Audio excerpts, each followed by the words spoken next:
Dreamading Village, Volume 2, Chapter 1. 1.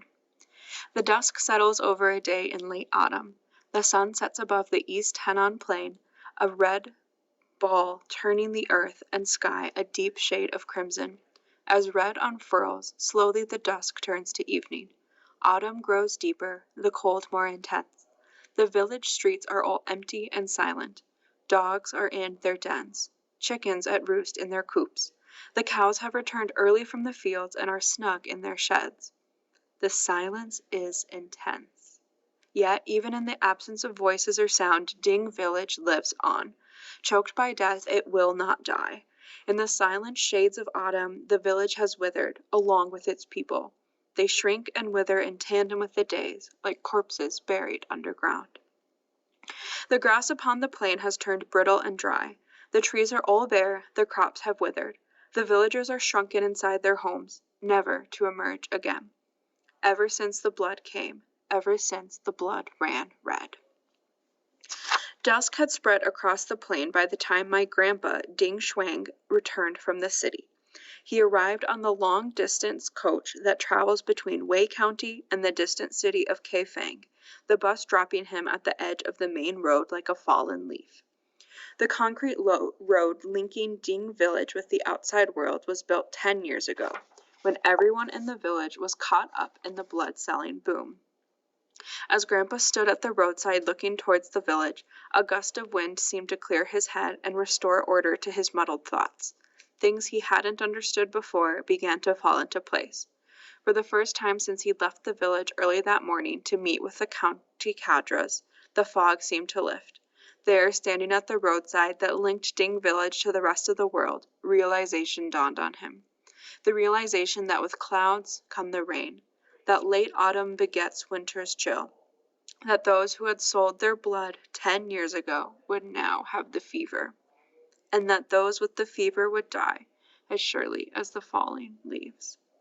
The fever hid in blood. Grandpa hid in dreams. The fever loved its blood. Grandpa loved his dreams. Grandpa dreamed most every night. For the last 3 nights, he'd had the same dream. The cities he'd visited, Kaifeng and Wei County, with their underground networks of pipes like cobwebs running thick with blood. And from the cracks and curvatures of pipes, from the L bends and the U bends, blood spurts like water.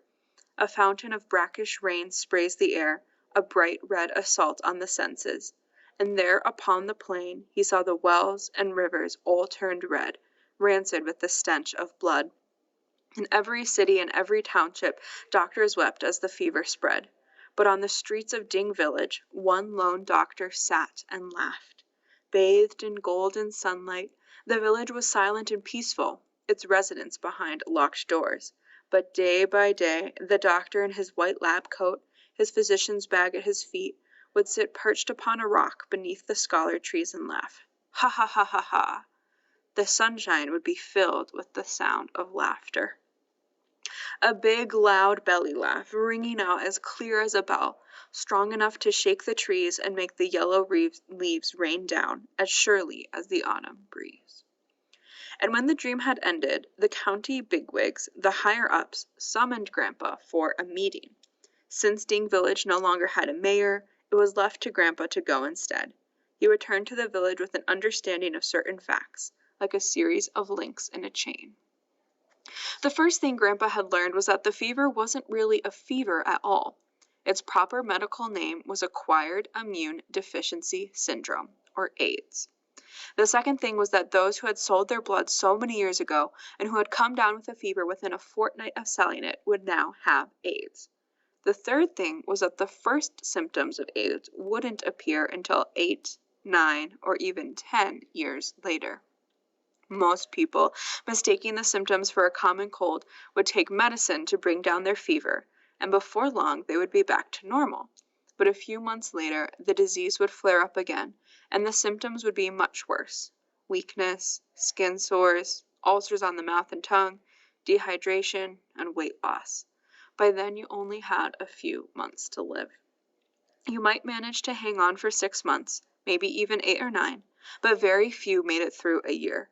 In the end, everyone who got sick died. They died like falling leaves, their light extinguished, gone from this world. The fourth thing was something Grandpa already knew, that for the past 2 years people in the village had been dying. Not a month went by without at least one death, and nearly every family had lost someone. After more than 40 deaths in the space of 2 years, the graves in the village cemetery were as dense as sheaves of wheat in a farmer's field. Some of those who got sick thought it was hepatitis, while others called it a shadow on the lungs. Still others, with perfectly healthy livers and lungs, lost their appetites and couldn't stomach food. A fortnight or so later, thin and coughing or vomiting blood, they died. Died like falling leaves, their light gone from this world. Afterwards, the other villagers would claim they had died of gastritis or hepatitis, of tuberculosis, or of a disease of the stomach or liver or lungs. But in fact, it was the fever. Every one of them had died of AIDS. The fifth thing Grandpa learned was that AIDS had originally been a foreigner's disease, a big city disease rumored to affect only deviant people. But now China had it too. It was spreading across the countryside, and those who were getting sick were normal, upstanding people. The sickness came in waves, like swarms of locusts descending over a field and destroying the vegetation. If one person got sick, the only certainty was that many more would soon follow. The sixth thing was that if you got AIDS, you died. AIDS was a new, incurable disease, and no amount of money could save you. But the sickness had only just begun. That was the seventh thing. The real explosion wouldn't come until the next year, or the year after next. That's when people would start dying like moths to a flame. Right now they were dying like dogs, and everyone knows that in this world, people care a lot more about dogs than they do about moths. The eighth thing was about me, buried behind the brick wall of the elementary school. I was only 12, in my 5th year at the school, when I died.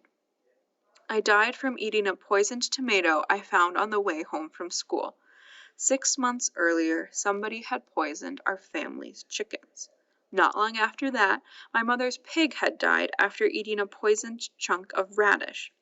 It was just a few months later that I found the tomato sitting on a rock by the side of the road. Someone must have put it there, knowing I'd see it on my way home from school. As soon as I'd eaten it, my belly started to ache, like somebody was stabbing my insides with scissors. Before I could walk more than a few steps, I fell down in the middle of the road. By the time my dad found me and carried me home in his arms, I was frothing at the mouth. By the time he laid me on my bed, I was already dead. I died not from the fever, not from AIDS, but because my dad had run a blood collection station in Ding Village 10 years earlier. He bought blood from the villagers and resold it for a profit. I died because my dad was the biggest blood merchant, not just in Ding Village, but in Lee Village, Willow Hamlet, Yellow Creek, and dozens of other villages for miles around. He wasn't just a blood merchant. He was a blood kingpin. The day I died, my dad didn't even cry. He sat at my bedside and smoked a cigarette. Then he went out into the village with my uncle, his younger brother. My dad carried a pointed shovel. My uncle had a chopping knife with a gleaming blade. They stood at the village crossroads, cursing and screaming at the top of their lungs. "Come and show your faces if you got the guts," shrieked my uncle, Ding Liang.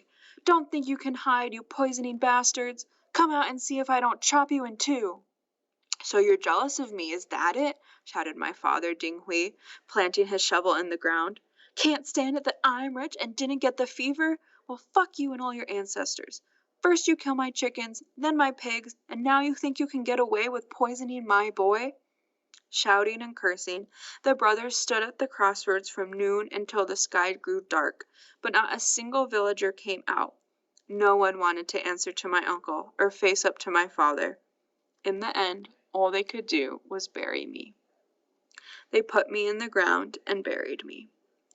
By tradition, I was too young to be buried in the ancestral grave, so Grandpa carried my little corpse to the elementary school where he lived as a caretaker. He made me a narrow wooden coffin, filled it with my school books, notebooks, pencils and pens, and buried it outside the schoolyard, behind the back wall of his house. Grandpa had always fancied himself as a scholar. He'd gone to school, spent a lifetime as the school caretaker and bell ringer, and was known throughout the village as Professor Ding. So it was only natural that he'd want to bury me with my books, a favorite storybook, a collection of folk tales, a few volumes of Chinese myths and legends, and a Chinese and English dictionary. After I was gone, Grandpa would sometimes stand at my grave and wonder if the villagers would try to kill anyone else in our family. Would they poison his granddaughter, my younger sister, Jingzi, or his only remaining grandson, my uncle's boy, little Jun? He began to think about making my father and my uncle go to every house in the village and kowtow, make them kneel in the dirt, knock their heads upon the ground 3 times, and beg the villagers not to poison any more of our family. Beg them not to leave us without descendants to carry on the Ding family name. At about the same time Grandpa was mulling this over, my uncle came down with the fever. Grandpa knew that it was retribution. Uncle was sick because he'd once worked for my father, buying blood from the villagers and reselling it at a profit. When Grandpa found out that Uncle was sick, he changed his mind about asking him to kowtow to all the villagers, and instead decided to have my father do it alone. The 9th thing my grandpa learned was that within a year, perhaps 2, the fever would spread across the plain. It would burst upon us like a flood, engulfing Ding Village, Willow Hamlet, Yellow Creek, Two-Leaf Village, and countless others in its path. Like the Yellow River bursting its banks, it would surge through dozens, maybe hundreds of villages. And when that happened, people would die like ants. The dead would litter the ground like fallen leaves. In time, most of the villagers would die, and Ding Village would vanish forever.